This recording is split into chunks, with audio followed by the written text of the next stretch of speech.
Bonjour à tous. Aujourd'hui, on va parler du mode bas d'USB du Flipper 0.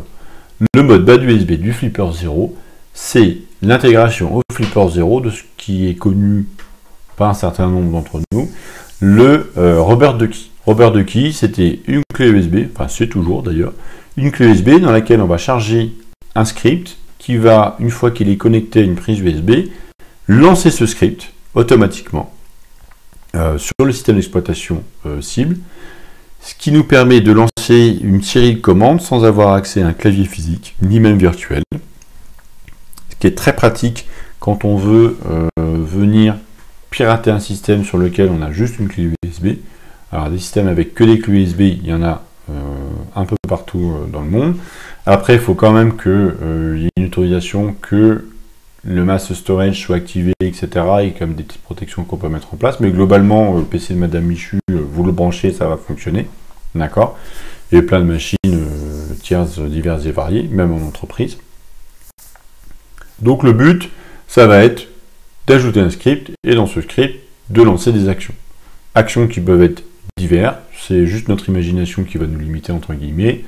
Accéder à un site internet, télécharger un fichier, pourquoi pas télécharger un virus, faire un remote shell, c'est-à-dire lancer une commande qui va nous permettre d'accéder via un autre PC que nous on contrôle à la console directement, à un terminal directement sur le PC victime, et ce qui serait beaucoup plus facilitant pour nous pour mener d'autres actions. D'accord. Donc, un script de bas d'USB, c'est quelque chose de très simple. Ça ressemble à ceci. Voilà. Donc, la première ligne, c'est un commentaire pour dire ce qu'est censé faire le script. Cette ligne-là, c'est juste la touche Windows R qui va en fait faire apparaître cette petite pop-up. D'accord. Le délai de 200, c'est un délai de 200 millisecondes avant de jouer la commande. Le alt string, c'est on va simuler la frappe de cette chaîne de caractères qui va venir donc s'écrire ici. D'accord. On attend une seconde et on appuie sur la touche entrée. Donc je vais vous faire la démo tout de suite. Il faut que je sorte de là. Je vais au préalable vérifier que mes scripts soient bien dedans. Donc pour ajouter un script dans un bas d'USB, c'est pas très compliqué. Vous connectez votre QFlipper par exemple, ou via l'application, vous pouvez le faire aussi, l'application mobile. Vous allez ensuite dans SD card, bas d'USB, et là vous collez votre fichier TXT. Donc j'en ai les deux démos par défaut du Flipper 0, et j'en ai trois autres, donc le Kanjian Windows String, je viendrai un petit peu après sur la différence, et le XFCE Linux.txt. Donc la différence entre le Kanjian Windows et le Windows String, c'est qu'ici j'ai pas mis Alt String mais String. Et on va voir juste après pourquoi quand je vais jouer les deux scripts les uns à la suite des autres. Alors, hop, je vais être obligé de fermer le QFlipper pour pouvoir lancer mon bas d'USB parce que je vous le montre. Si j'essaye de le faire directement d'ici, il me dit hop hop hop hop hop, tu n'as pas le droit, il faut que tu déconnectes. Ce qui, je ne vous le cache pas, peut rendre un petit peu par moment compliqué les débugages de script. Vous allez voir après pourquoi. Donc, je ferme. Alors, je laisse ouvert ma petite fenêtre ici. C'est juste pour qu'elle soit bien cadrée dans ma capture vidéo parce que ça ne prend pas tout mon écran. J'ai réduit volontairement la prise. Donc, là, je vais jouer le Kanjian Windows qu'on a vu tout à l'heure. Donc, le Kanjian Windows, pour rappel, c'est celui-là. Donc, il doit, en théorie, m'ouvrir mon navigateur par défaut sur l'adresse de mon blog kanjian.fr. Le script est prêt. Je clique sur Run. Donc là, vous l'avez bien vu, on a eu la petite pop-up qui a été complétée. Et j'arrive bien sur kanjian.fr. Parfait. Bravo.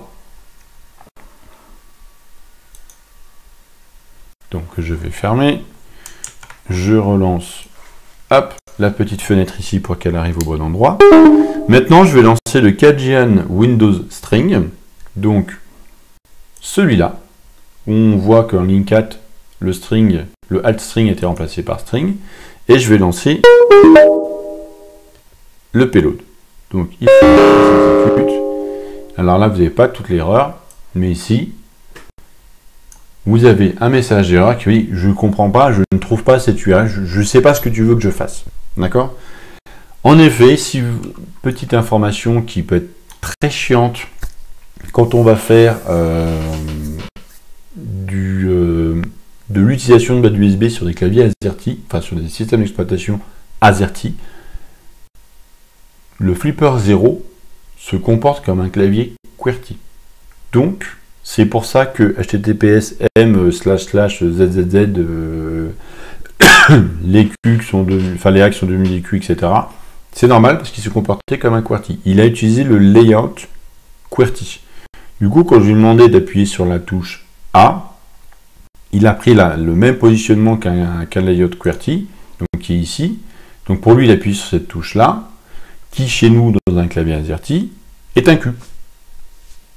Donc si vous voulez faire votre script, il faut que vous vous amusiez à prendre cette image-là ou à convertir, à faire un petit bout de code, pour dire, bah voilà, alors moi je veux qu'il tape un A, du coup pour je veux qu'il tape un A, il faut qu'il tape un Q.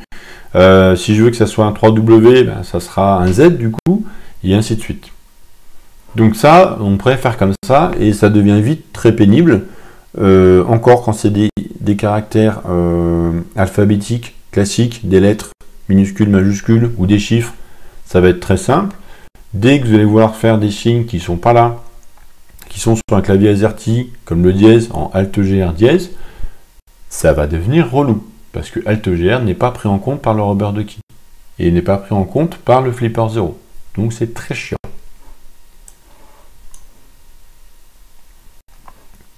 Alors,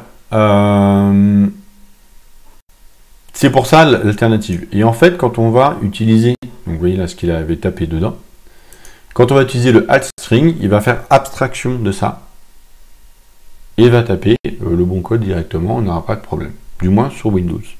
Sur Windows, le alt string fonctionne. Maintenant, j'ai une version XFCE Linux. Pourquoi? Alors, on va voir tout de suite. C'est la même démo. L'idée, c'est une fois encore d'aller ouvrir mon blog, kenjian.fr. Et là, vous voyez que ça n'a strictement rien à voir. Déjà, alors, bon, le commentaire n'est pas le même, mais c'est normal. Pour ouvrir un vide de commande, et bien sur un système Linux en XFCE, donc comme est ma Debian 11 sur mon PC portable, je suis obligé de faire Alt F2 pour lancer une invite pour lancer une application. Donc j'attends un petit peu, on attend 200 millisecondes, et là on commence à taper. Je veux que tu ouvres XFCE, Shift 4. Une fois encore, attention, on est sur un layout de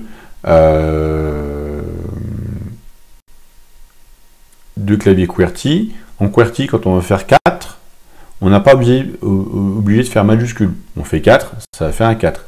Sur un clavier AZERTY, il faut qu'on fasse majuscule 4. C'est pour ça qu'ici, j'ai un Shift 4. Il comprend le Flipper 0 tout de suite qui doit faire majuscule 4, donc je fais majuscule 4. String 6 pour que je puisse avoir mon tiret, et ainsi de suite. Donc le string, le terminal, donc vous voyez qu'ici il va écrire terminal. En fait, la ligne qui doit être tapée, c'est XFCE 4-terminal, entrée, pour lancer donc le terminal XFCE. On attend un petit peu. Ligne 10, on va lancer Firefox, on va faire un espace, et ici on va taper www.kenjian.fr. Vous voyez, ça n'a strictement rien à voir avec la choucroute que j'ai tapé tout à l'heure. On a quand même un payload qui fait 17 lignes contre un payload qui fait 6 lignes. Et c'est un truc ultra basique. Donc oui, pour certains cas, ça va être un peu compliqué.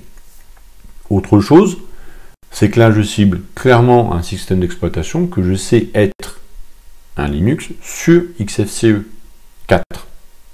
Ça va avoir son importance.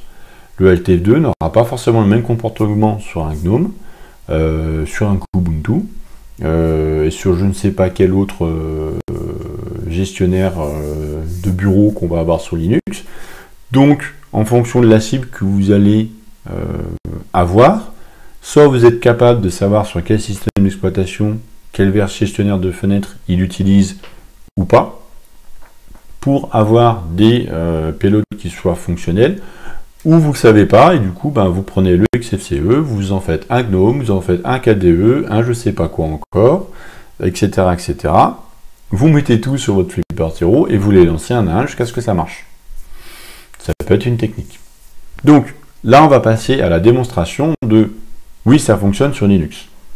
Et on va voir comment ça fonctionne réellement avec le Flipper Zero en direct.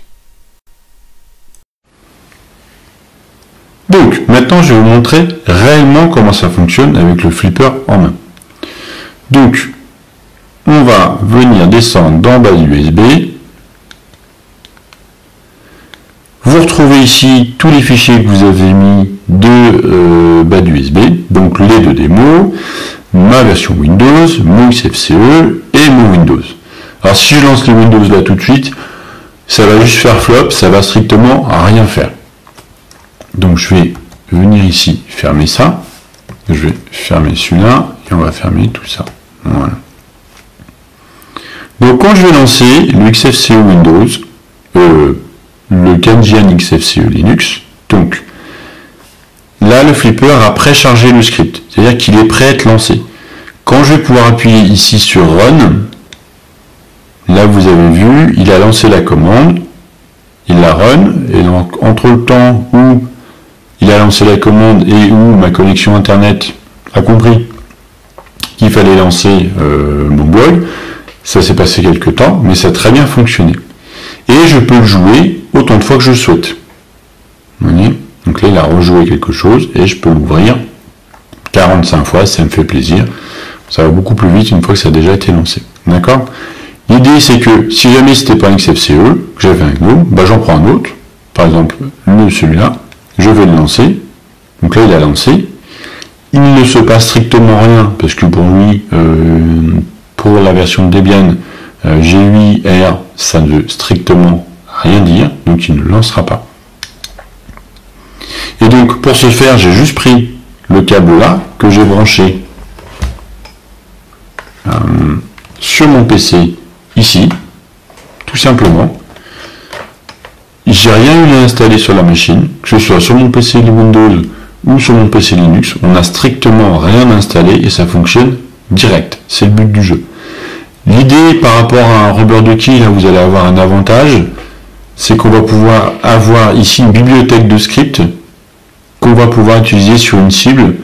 Je sais pas, moi, si vous avez certaines bornes en accès public qui vous permettent de faire des actions, peut-être dire, bah, je sais que sur cette borne-là, je peux jouer tel script, tel script, tel script dans tel ordre, ou on jouer un seul qui fera tous ces scripts pour accéder à distance à la machine. Pourquoi pas?